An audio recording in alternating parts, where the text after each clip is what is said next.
Hello అంబటే, మాట్లాడడానికి రెడీగా ఉన్నట్టున్నావుగా? మొత్తానికి ఉన్నావో ఇప్పుడు చెప్పు, ఎవరు నీ టార్గెట్? రాష్ట్ర మాజీ ముఖ్యమంత్రి, తెలుగుదేశం పార్టీ అధినేత నారా చంద్రబాబు నాయుడు గారిపై. ఏందంబటో, టార్గెట్ని చెప్పమంటే అట్టా బాబు పేరు చెప్తున్నావు. పవన్ని ఎంత తిట్టినా ఉపయోగం లేదని ఇట్టా బాబు పైన పడ్డావా నాయన? సర్లే, ఇంతకీ బాబు ఏం చేశాడని తిడతానంటున్నావు? సాక్షాత్తు ప్రధానమంత్రి వచ్చి ఆంధ్రప్రదేశ్లో చిలకలూరిపేటలో మీటింగ్ పెడితే కనీసమైన భద్రత కూడా కల్పించలేకపోయింది ప్రభుత్వం, పోలీసు యంత్రాంగం అనేటువంటి ఒక దుష్ప్రచారాన్ని ప్రారంభించారు. అది దుష్ప్రచారం ఎట్టా ఇద్దే? ప్రధాని స్థాయి సభకు కల్పించాల్సిన భద్రతేనదే. భారతదేశ రాజకీయాల్లో నారా చంద్రబాబు నాయుడు గారంత అనైతికమైన రాజకీయవేత్త ఎవ్వరూ లేరు. బాబును పట్టుకొని అట్టా అనైతిక నేత అంటావేంది? ఆయన కూడా మీలాగా డైరెక్ట్గా కాకుండా ఇండైరెక్ట్గా వేరే వాళ్లతో పుత్రులు పెట్టుకోవాలంటావా కామెడీగా? అంతేకాకుండా ఈజ్ ఎ మ్యానిపులేటర్, ప్రజానాయకుడు కాదు. అనేక మోసాలు చేసి అధికారాన్ని నిలబెట్టుకోవడానికి ప్రయత్నం చేసేటటువంటి ఒక నీచమైన మనస్తత్వం కలిగినటువంటి వ్యక్తి అనేది చాలా స్పష్టంగా ఎస్టాబ్లిష్ అయిపోయినటువంటి ఫ్యాక్ట్. ఇదిగో అంబటే, కోడికత్తి గొడ్డలి పోటు మోసాలతో అధికారంలోకి వచ్చింది ఎవరో ఒకసారి చెప్పు. అసలు నేను తెలియగలుగుతానండి. మీరు 2014లో ఇదే కూటమి, ఈ ముగ్గురే.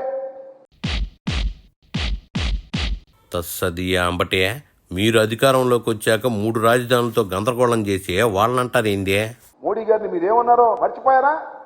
మోడీ గారు మిమ్మల్ని ఏమన్నారో మర్చిపోయారా? పవన్ కళ్యాణ్ గారు ఏమన్నారో పాచిపోయిన లడ్డూలని అన్నమాట మర్చిపోయారా? రోలుకు లేని బాధ రోకలకి ఎందుకు అన్నట్టు తనని తిట్టారని మోదీకే బాధ లేకపోతే మీరు బాధపడతారేందయ్యా? జనసేన తెలుగుదేశం కలిస్తే ఏదో అద్భుతాలు జరిగిపోతాయని భావించినటువంటి తెలుగుదేశం వారు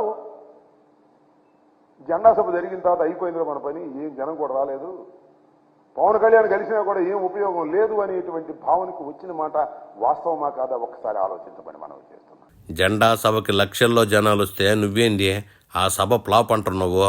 మీ సిద్ధం సభలాగా గ్రాఫిక్స్ పెట్టలేదని ఈ మాట అంటున్నావా ఏంది నువ్వు? అంతటి ఆగల మన ఇద్దరి వల్ల కాదు, కేంద్రంలో ఉన్నటువంటి భారతీయ జనతా పార్టీతో కూడా పొత్తు పెట్టుకున్నామని చెప్పి వెళ్ళి వాళ్ళు కాళ్ళు పట్టుకున్నారే. బాబు మోదీ కాళ్ళు పట్టుకున్నాడని చెప్తున్నావు. వాళ్ళు కాళ్ళు పట్టుకోవడానికి మీ జగన్ లాగా వాళ్ళ పైకి ఏమన్నా సిబిఐ కేసులు ఉన్నాయనుకుంటున్నావా ఏంది? ఒకప్పుడు టెర్రరిస్ట్ అని చెప్పినటువంటి ప్రధానమంత్రి, టెర్రరిస్ట్ అని చెప్పినటువంటి చంద్రబాబు నాయుడు గారు వెళ్ళి అమిత్ షా ఇంటి ముందు పడిగాపులు కాసి కాళ్ళు పట్టుకొని, మళ్ళా నేను చెప్పే మాటలు కాదు ఇది, వాళ్ళే చెప్పుకుంటున్నారు టీవీల్లో, మళ్ళీ వచ్చి పొత్తు పెట్టుకున్నారు. మీరు కూడా ఒకప్పుడు బీజేపీ మతతత్వ పార్టీ అని చెప్పి ఇప్పటి వరకు పార్లమెంట్లో వాళ్ళ బిల్లులకు ఎందుకు మద్దతు ఇచ్చారో? ఒకటి జెండా సభ తర్వాత ఒక అభద్రతాభావం నారా చంద్రబాబు నాయుడు గారికి, మళ్ళా తర్వాత నిన్న జరిగినటువంటి ప్రజాగలం తర్వాత ఒక అభద్రతాభావం. నీ జీవితం అంతా అభద్రతాభావంతోనే బతుకుతున్నావు ఇవాళ జగన్మోహన్ రెడ్డి గారు వచ్చిన తర్వాత. అభద్రతాభావంతో సిట్టింగ్ స్థానాలను మార్చింది ఎవరో మాకు తెలియదా అంబటే? ఏమైనా తెలియగెడతాను, నారా చంద్రబాబు నాయుడు గారు మీరు చాలా అనుభవజ్ఞులు కదా, 40 సంవత్సరాల పైచులకు రాజకీయ చరిత్ర ఉంది కదా, 14 సంవత్సరాలు ముఖ్యమంత్రిగా చేశారు కదా, ఎన్నో మహానాడులు తీర్చిదిద్దారు కదా, ఎన్నో బహిరంగ సభలు నిర్వహించారు కదా. జగన్మోహన్ రెడ్డి గారు కానీ ఎక్కువ బహిరంగ సభ చేశావు నువ్వు నీ జీవితంలో. నీ దుంపలేక ప్రధానమంత్రి వస్తుంటే మైకు కూడా సరి చేసుకోలేని వాడివి, మైకు కూడా ప్రధానమంత్రి మాట్లాడేటప్పుడు వినిపించుకోకుండా పోతే అది భద్రతా వైఫల్యమా? That is not your negligence. అది నెగ్లిజెన్స్ కాదా? అది నీ అభద్రతాభావం కాదా? మైక్ వైఫల్యం వెనక మీ పోలీసు బాబాయిలు ఉన్నారని అందరికీ తెలుసులే.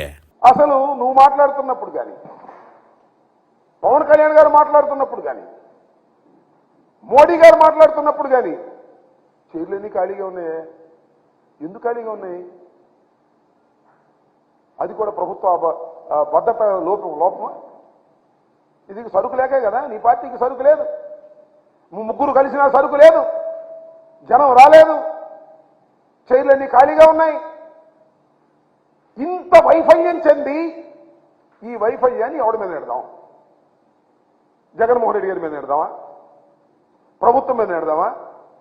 పోలీస్ యంత్రాంగం మీద నెడదామా అనేటువంటి ఒక నీచమైన ఆలోచన తప్ప మేము ముగ్గురు కలిసినా జనం రావడం లేదు, ఏమిటి కారణమని ఆలోచించుకునే పరిస్థితిలో మీరు లేకపోవడం చాలా దురదృష్టకరమైనటువంటి అంశంగా నేను భావిస్తా ఉన్నాను. ఇదిగో అంబటే, వాళ్ళ సభ ఫ్లాప్ అయితే మీరు సంతోషంగా గమ్మునుంటారు గానే ఇట్టా బయటకు వచ్చి గగ్గోలు ఎందుకు పెడుతున్నారో చెప్పినంతవరకు చాలుగానే ఇంక నువ్వు బయలుదేరు సామే.